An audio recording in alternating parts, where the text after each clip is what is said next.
Mun mielestä se, että joku jää niin sanotusti keskitasolle, ei ole kiinni siitä, että se olisi laiska tai mitään muutakaan sellaista, vaan se, että se tuntuu hyvältä, se on joku sellainen sopiva paikka olla nyt, asiat rullaa eteenpäin.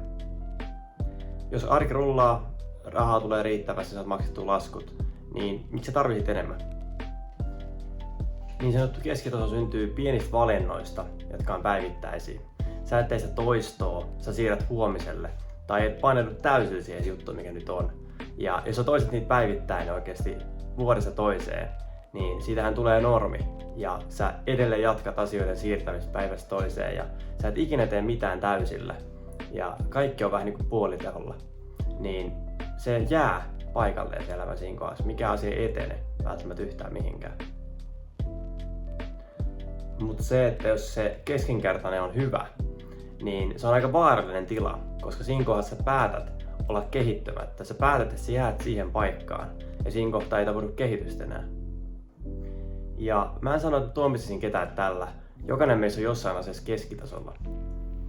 Mutta jos sä tiedät, että sä haluat enemmän ja sä haluat oikeasti saavuttaa jotain isompaa, niin, ja sä sen jälkeen edelleen toteat, että ei sittenkään, niin jossain kohdassa se alkaa syödä sisältä se, että sä tiedät, että sä haluaisit enemmän, mutta sä et ikinä lähde tekemään mitään.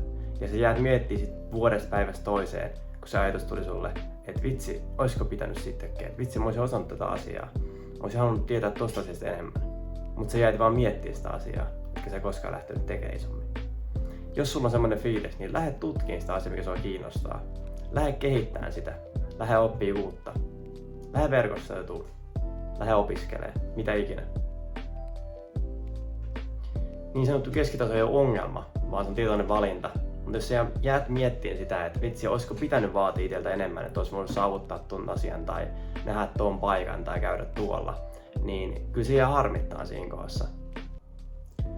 Usein ajatellaan, että ihmiset, jotka menee niin sanotusti pidemmälle elämässä, niin ne on jotenkin erityisempiä tai ne on taitavempia tai lahjakkaampia. Mutta ne on vain ihmisiä, jotka päätti, että ne ei halua tätä keskinkertaista. Ne haluaa jotain isompaa, ne haluaa kehittää jotain asioita, niiden taitoja tai oppia ihan uutta. Ja yleensä me tiedetään, kun me ollaan annettu periksi jollain tavalla. Mutta ei anneta periksi. Tehdään tästä tosi hieno elämä. Meillä ei oikein sellainen yksi elämä, niin tehdään sitten todella hieno. Ja mennään saavuttaa niitä asioita, mitä me halutaan saavuttaa ja toteuttaa. Tehdään isosti, eikä jäädä miettiä, olisiko pitänyt, vaan tehdään mieluummin.